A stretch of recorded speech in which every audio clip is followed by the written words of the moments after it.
Sam, and welcome to, I guess we're going to start calling these things episodes of Immeasurably More. That is what the introduction says. We're going to do something really interesting today. I made notes because I started off, God was giving me this download of something that I knew that he was asking me to share. And I thought, all right, I have a tendency to ramble, and so I'm going to make notes. And my initial intention was that I would make these notes so that it would just be nice and short. And it turns out that there's maybe a little bit here. I don't know how long it's going to be, but I'll go as fast as I can. I have notes. I'm going to stay on track, and we're going to do a little bit of screen share, and I'm going to play a couple of videos again, which is turning out to be part of my new learning. So as we get going, make sure that that we're connected on Telegram. And if you're watching this on Rumble, make sure you hit the bell to subscribe, or YouTube, same thing. Like, share, follow, and subscribe at restoredhopetoday.com, where you get the updates. There's a lot of stuff coming. My good friend Adrian and I and a few other people have kind of encouraged that we're going to start doing a live interaction so that we can address questions on the fly, do live and connect. So that's going to start in a couple of weeks, and it'll be Saturday morning. So you can look for that at sovereignwealthalliance.com, but I'll also put it on Restored Hope Today. So just make sure that we're connected, because there's a lot of stuff going on. And what God has asked me to do is to share some of the journey that he's had me on. And now for the longest time, I've known that there's this economic stuff going on, and he's really trained me, I guess, in recognizing this underneath shadow economic system. I've known since maybe even before I started seriously reading the Bible that there was this theme of finances throughout biblical history, and right from Genesis to Revelation. And it is a very, very exciting time right now. So here we are, notes. My disclaimer is that I do tend to ramble. And I'm going to pose some questions. And if you could do your best to just open it, use it as a little pinprick to start asking some questions. I'm not posing any kind of theology or strategy.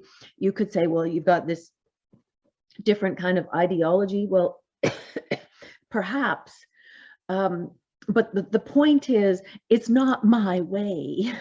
And that's not what God's asked me to do.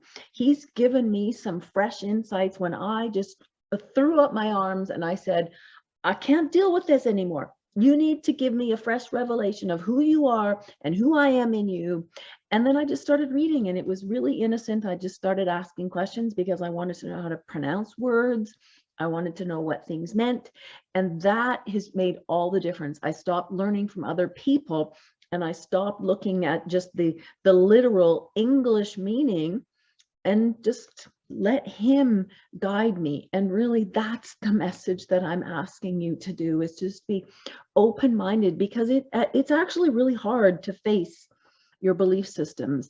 And I will remember the first time, because it's actually since happened a bit more, but the first time, not that long ago, maybe 6 months ago or longer, I guess, but I sat on the edge of the bed in the morning, and I just said to Joe, my husband, I said, honey, what do you do when you wake up and you realize that everything you thought was real is probably not? It was almost like I needed to learn how to walk again, let alone talk and think. But it's hard. It's really hard, because it's called cognitive dissonance. Stuff comes at you and you don't know what to do with it, because we filter it through our experience. We filter it through what forms our belief system and the way we think. And yet God's pretty clear in Romans 12:2 that we are not to be conformed to the pattern of the world, but to be transformed by the renewing of our mind, so that we will be able to know and discern his good, pleasing, and perfect will.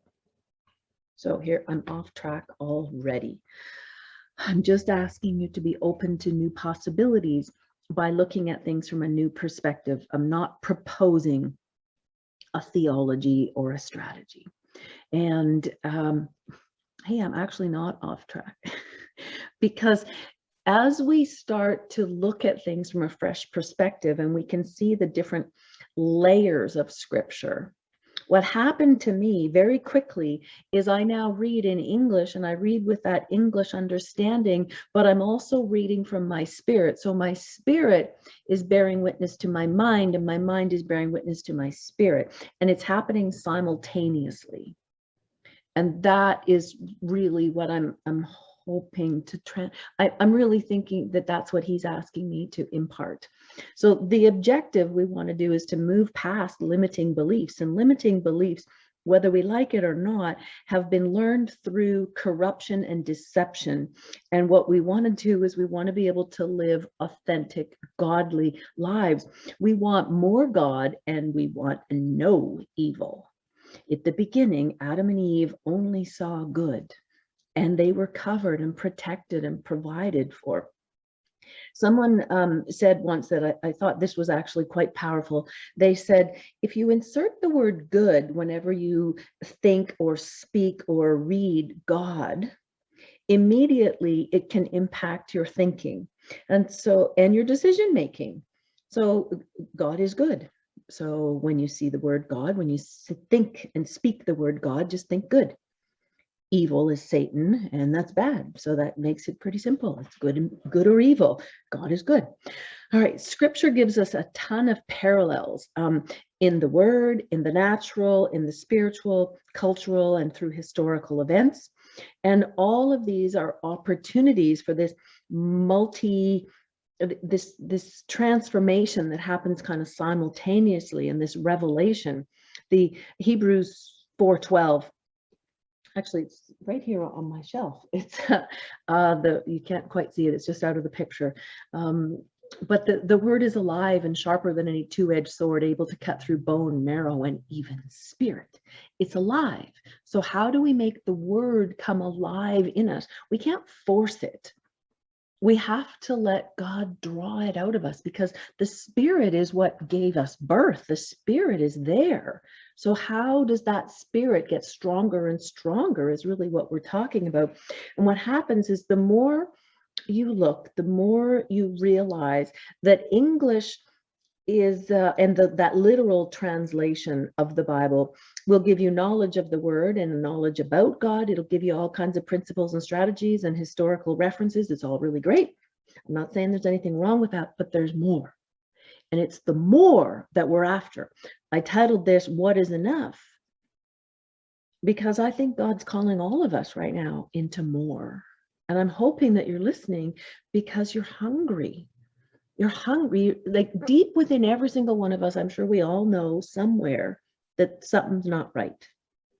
Okay? So what we want to do is we want to go and look at the deeper meanings. Just start asking questions. I've shared before that word in, as in the beginning. Whoa, it's an amazing word. That word in perfectly describes God. He was already in everything, and everything that is in him, and it encapsulates from within. It also encapsulates everything being from within. It covers from and at and all the time, and like from the beginning until the end. It's an amazing word. Go and look it up. You just go to Webster's. You don't even have to get into the deeper Hebrew symbolic meanings and the etymology. Just start with looking up the English word. See, Christianity in its current form was settled in the 300 AD, and there was the Nicene Creed, and essentially it was because after the death, resurrection, and ascension of Jesus, Christianity was spreading as the way, and it was upsetting this Roman Empire. That's a good thing, because Jesus came to destroy all those political systems and to restore what was good, the way God intended it. But instead, what happened was, for political purposes, Christianity kind of had to take on some of these Roman pagan characteristics so that it was acceptable. And of course, it was intended to be the religion that would draw in all the Gentiles and everybody else. And it is the largest religion around the world. And out of it, we have all kinds of religious wars and divisions and denominations and all that sort of stuff. Just start to ask yourself a question about how that works, okay, and why that is. And English was adopted as the language of our modern day trade and commerce for political purposes, for political control, for economic control. The king in the 1600s, King James, had the Bible translated into English for the same reason, for political reasons. So just those three things there, you can dive into it, and I encourage you to go and do your own research. But think about this for political purposes. And right from the beginning of Genesis all the way through, you can see that there's a shadow, there's a theme of political and economic, this shadow government. And we'll continue to talk about that, because trade and commerce give you control over the economy. It's this political manipulation that impacts every area of our lives. Education, which is knowledge, right? Science, because of, you know, financial control and manipulating what gets researched and what gets implemented. Media, medicine, entertainment, finance, religion, news, technology, family value, fashion, food, all kinds of technology. All of this stuff impacts our lives. It impacts our thinking. It impacts what we will do, what we can do. I often wondered, how is it that the people in ancient Egypt became enslaved, where they were making more bricks with less straw? Well, it was the political system and the financial system that enslaved them. It's the exact same system that we have going on right now. It has never, ever, ever survived. But God says his plan is that we multiply and continue to grow, and we have dominion, and everything is good. But God. So I'm going to share my screen for a second here. Romans 1:20. Let's just look at creation. It's a beautiful thing. There's so many scriptures on creation. So here we are over here. Here we are talking about, oops, I got it in the wrong order.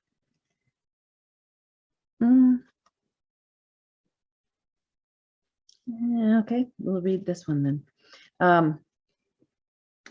Romans 1:20.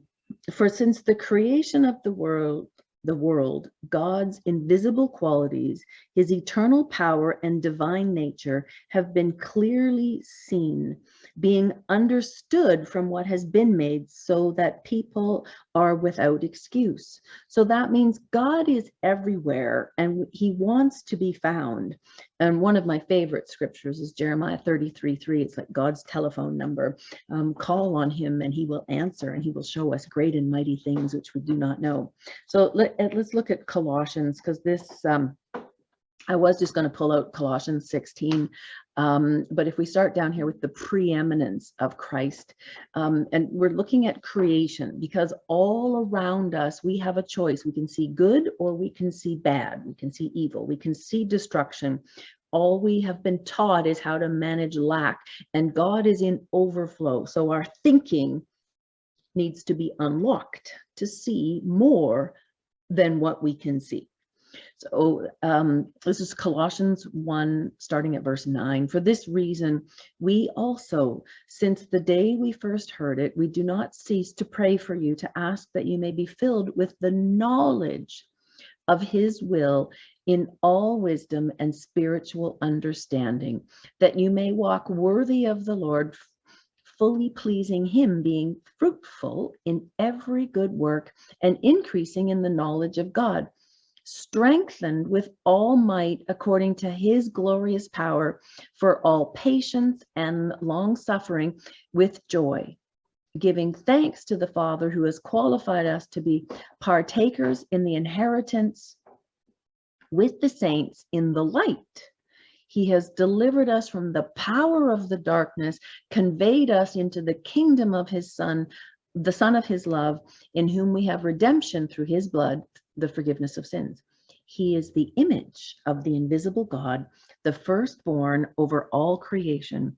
For by him all things were created that were in heaven and that are on earth, visible and invisible, whether thrones or dominions or principalities or powers.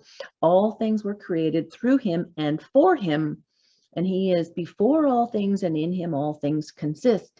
And he is the head of the body, the church, who is the beginning, the firstborn from the dead, that in all things he may have preeminence. Preeminence. Now we are made in that likeness and image, and his spirit is within us. This is really, really important because he's the image of the invisible God. That means that technically we are too. We are the image. Let's go on and look at this because people get kind of funny when you start talking. And I said, please don't judge this as a theological discussion. This is starting to ask questions. All creation cries out. What does the Bible say about creation? I'm just using DuckDuckGo. You know, all creation. There are so many scriptures. There we go. He is for his invisible attitudes or attributes. Psalm 19. The heavens declare the glory of the Lord. The Revelation, worthy are you, Lord, to receive glory and honor, for you created all things. There are so many scriptures about God being in everything and everything for him. So that's where I want to look right now at Psalm 19. Just the first 4 verses. The heavens declare the glory of God, and the firmament shows his handiwork. Day unto day utters speech, and night unto night reveals knowledge. There is no speech nor language where their voice is not heard. Their line has gone out through all the earth, and their words to the end of the world. This is in the New King James. You can look at it, and I encourage you to look at it in other translations as well. But the heavens declare the glory of the Lord. The firmament shows his handiwork, his creation. They utter speech. They tell a story and reveal knowledge. There is no speech nor language where their voice is not heard, meaning everybody can see that. And their line has gone out there, their story, their message has gone out through all the earth, and their words to the end of the world. Take a look at it in different translations. That is an amazing, amazing psalm. So they're communicating God's glory. They're communicating what is good, and they're communicating a message. How do they do that? Well, they communicate his goodness, because we can see in the stars, we can see the symbols, we can see pictograms, we can see the lights, we can see the light is the energy that they put forward. And I've seen some stuff that says that even the stars, they make sound. Anything that is got energy has got some sort of a sound to it, light and sound. And in the beginning, God created the heavens. And they are there for a purpose. They tell a story, they tell the seasons, they tell everything that we need to know about who we are and who he is and our plan of salvation. And he also created the stars. And so they have light, they have sound, and God created, he spoke, and all this stuff happened. So language, we're created in his likeness and image. Language, we know it definitely communicates something. With our voice, we also know that language is communicated through verbally or through handwriting as symbols. And so ancient Hebrew, which is what is so fascinating about etymology, is you can look at the symbolic representation of the pictograms that make up that language, whereas English is kind of a smushing together of a bunch of different languages. It's not quite as strong, but it's important that we know that there is both verbal and non-verbal communication, and we know that the words mean something, but the non-verbal, here I've got a picture. The verbal, let's just see, is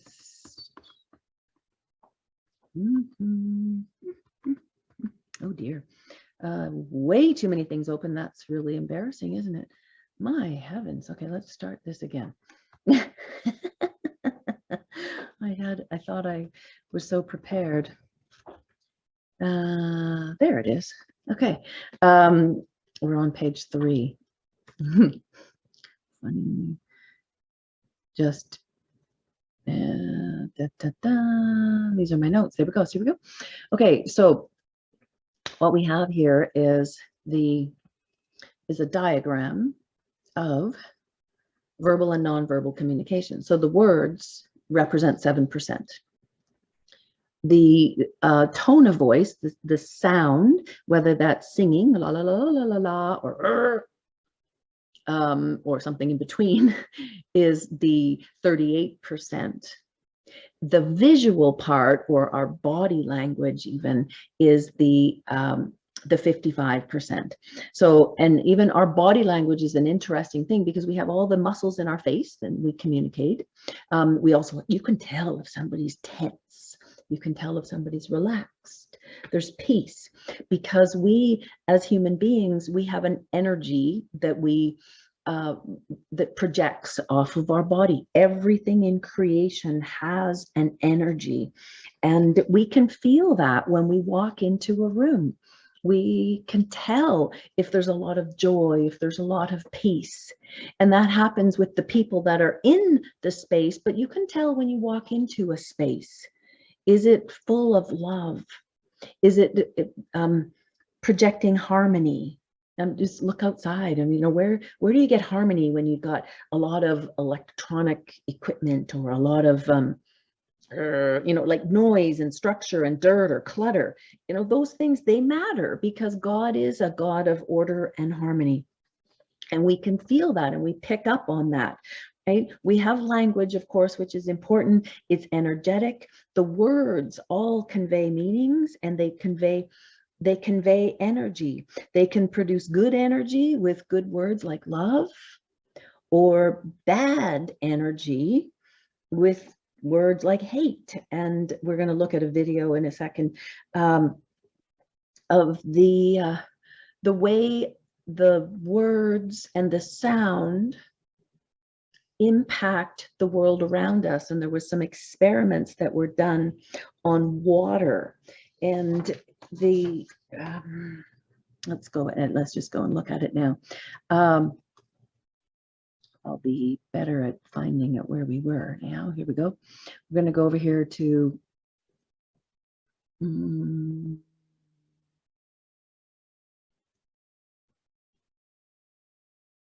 yeah, look at this. So there were some experiments that were done by his name is Dr.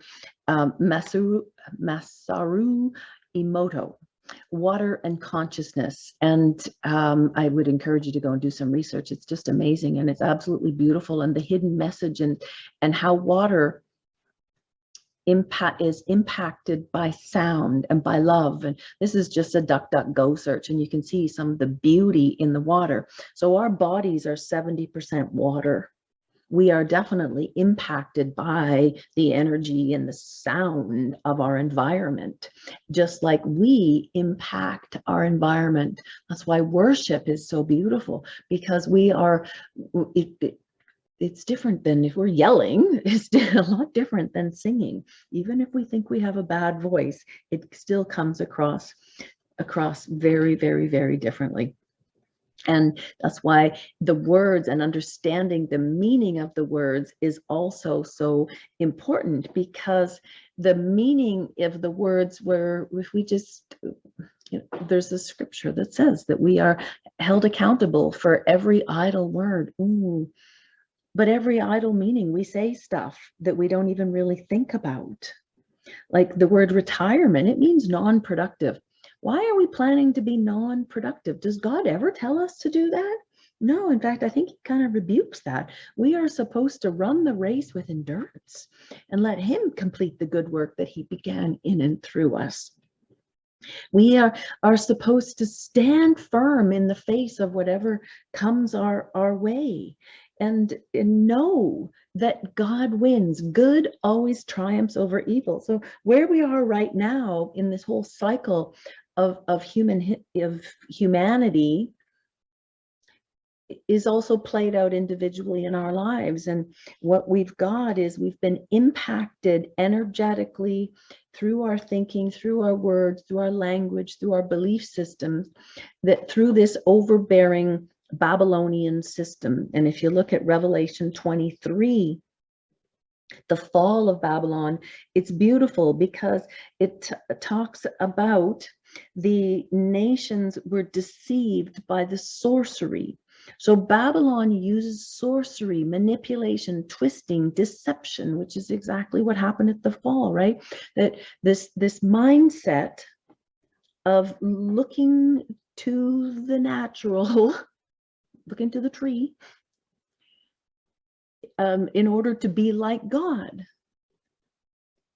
But we don't need to be like God. We already are made in his image. So it's ever so subtle, but it's so huge, because one is everything's already there, it's already finished. The other one is we have to actually do something, and we have we can see the impact of that. Babylon falls. It's this shadow system that has brought death and destruction throughout all of human history. And these are important things because they have separated us from God's best. And we read in our life that he covers us and protects us. He's given us access to everything that we need. But if we're trying to do that from the Babylonian mindset or from the Egyptian mindset within the Babylonian system, we're going to be trying to manage lack. And our energy is going to go to trying to understand how to apply God's truth in this world that is not meant for that. So instead, if we just focus on the good, then we will connect to him and he will lead us and guide us, and things will work like almost like a magnet.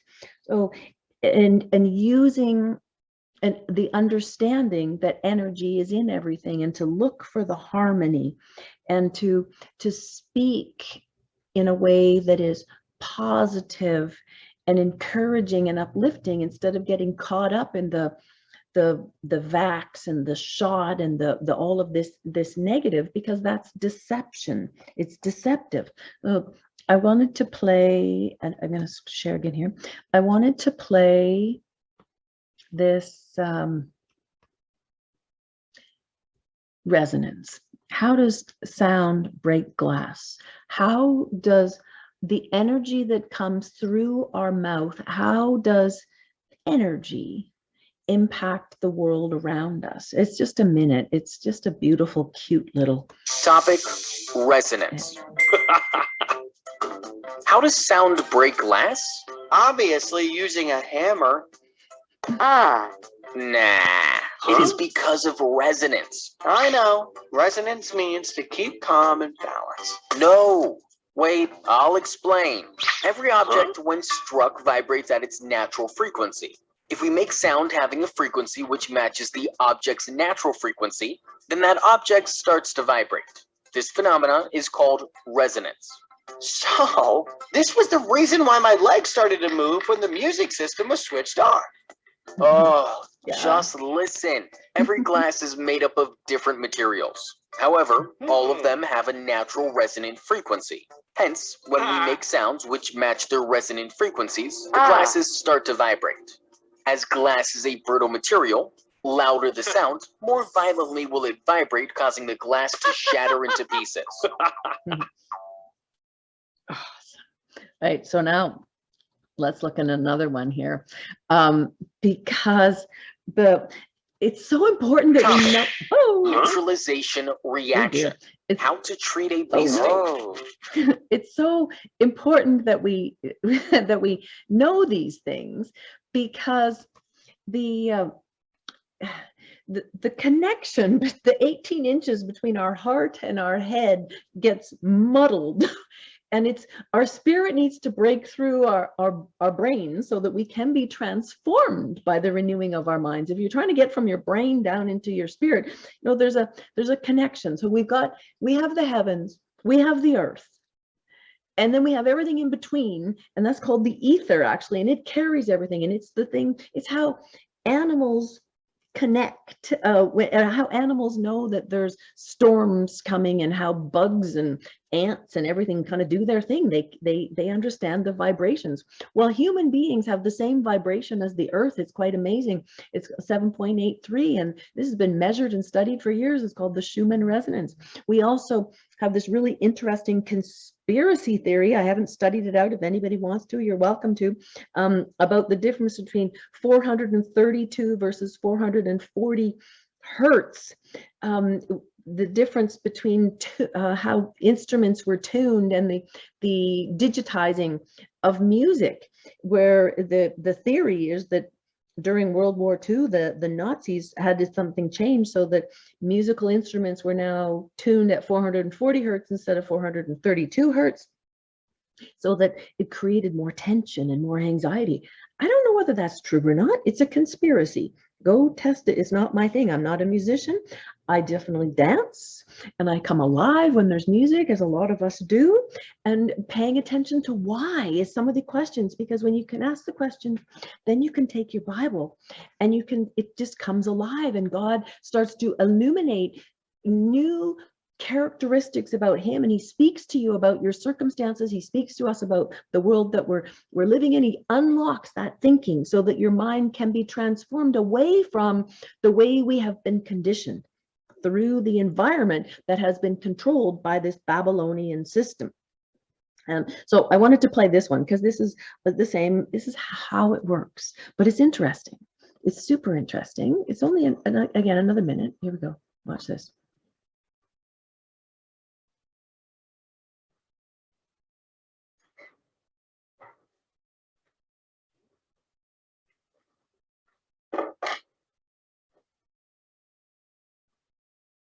Water on the glass. It's made up of different substances, like we learned in the last little video. Protective glasses, always important.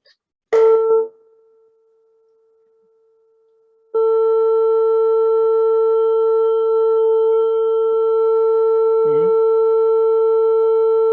Look at that. Isn't that amazing? It's moving.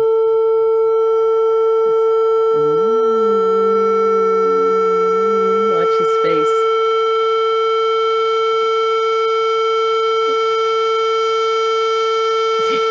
Even my face.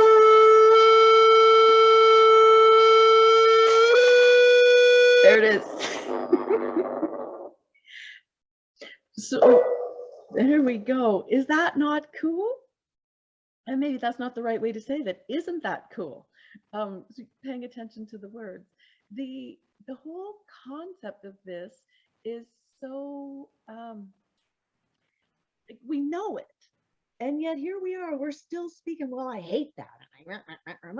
Forgetting that we're made up of water molecules, forgetting that our voices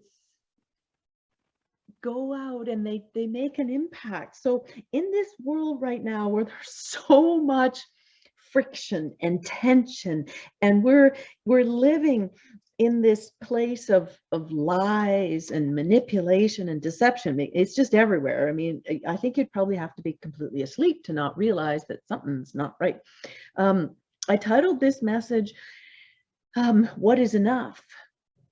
Because there is fear everywhere. There's lies, there's sickness, there's death, there's division, there's friction, there's stress, work. There's loss, there's debt. The whole system is based on debt. Any way you look at it, it's just not good. It's not sustainable. Something needs to change. So where's the love? Because the love will change. It'll change us. It'll change the world around us. There is, even if I start talking about the vibrational healings and energy, is that good vibes? People look at you like you're talking like some sort of a new age, but new age is really like ancient stuff and old technology, which has been hidden and stolen and out outlawed, but it's now been declassified. I mean, if you haven't researched anything on Nikola Tesla, it's fascinating because Nikola Tesla and Thomas Edison lived around the same time. Thomas Edison figured out a way to charge for electricity. Nikola Tesla figured out a way that it could be free. And our health, right? It's about starting to ask questions. Have we had enough of the current circumstances, or are we just gonna kind of carry on and wait for something to change? Because we have the energy and we have that ability in we can communicate. God communicates with us, we communicate with him because we're made in his likeness and image, and we are made to be his likeness and image. All we've really known is how to manage lack, and God is really about managing overflow. Right? The enemy is who came to steal, kill, and destroy. But we have a promise that Jesus is to bring life abundantly. And that he did that. It was finished. Right? As we shed off all of this worldly teaching, our religious interpretations even, and we actually sit and start asking God the questions, and then we do our own research and let him ask us, he'll speak to us because he is right there and he wants each of us to walk in relationship with him and to pay attention to the words, right? Start looking at the symbolic meanings. You know, I mentioned retirement, it's non-productive. Did you know mandates aren't laws? Legal isn't the same as lawful. Easter, you know, talk about the resurrection, but Easter is an English name for a pagan god of fertility where rabbits and eggs were idolized. Interesting, but easy to find, right? It's just one of those things that we have to stop and look at our lifestyle and say, how much is enough? When I first started in financial sales, it was actually encouraged that salespeople would take on debt so that they would work harder. And, you know, people take medicines to cope with pain and all kinds of things. They're called pain killers. My mother died from opiates, killer opiates, 20 years ago. All these new medicines, fancier painkillers. Yeah, they killed her. Yeah, I said it. It was 20 years ago, but it's still happening, right? We've become dependent on things. A job and a paycheck will enable people to get houses and mortgages. I talked about that last week on another video. Our schedule is conditioning our bodies to work Monday to Friday, 9 to 5, and just keep working and working and working. We are all conditioned to this system, to this culture that we have. Oh, no, are we going to continue to just kind of carry on? Or are we going to go, yeah, no, not good, right? We've got this idea that we need to go to school so we can get a good education, so that we can get a good job, so then we can have a good life. Well, where does the education come from? It's mandated. It's not necessarily drawing out the passions and the purposes of the individual. Not that I'm saying that there's anything wrong with reading, writing, and arithmetic, but I'm saying maybe there's more. Right? See,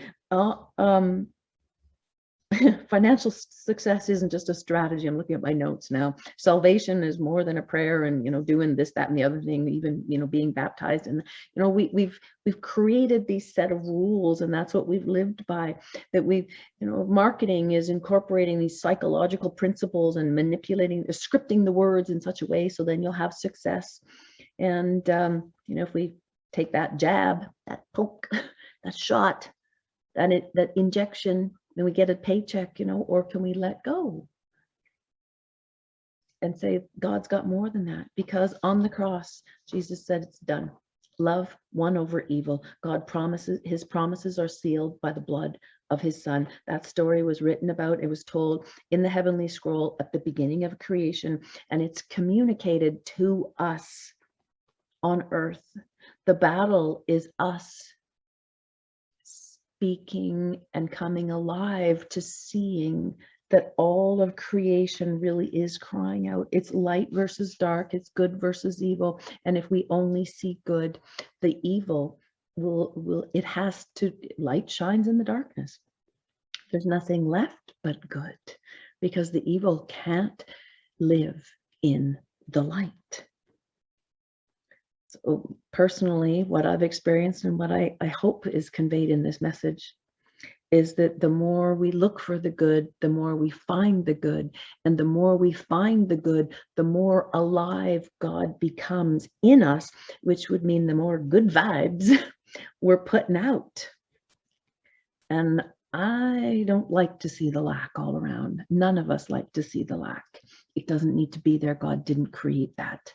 And so as we let the light in and we start to ask different questions and understand the language, and we look to him in the heavenly scroll, and then we look to him in the creation, and then we can see the impact of that. My question is, will you join me? Have we had enough of living in the dark? Have we had enough of living in lack? Have we had enough of being deceived? Will you join me? Please like, share, follow, and subscribe. Because I like singing, I like dancing, I like being with people, and I like sharing life together, sharing God's goodness. So God bless. Thank you for listening, and we'll see you next time.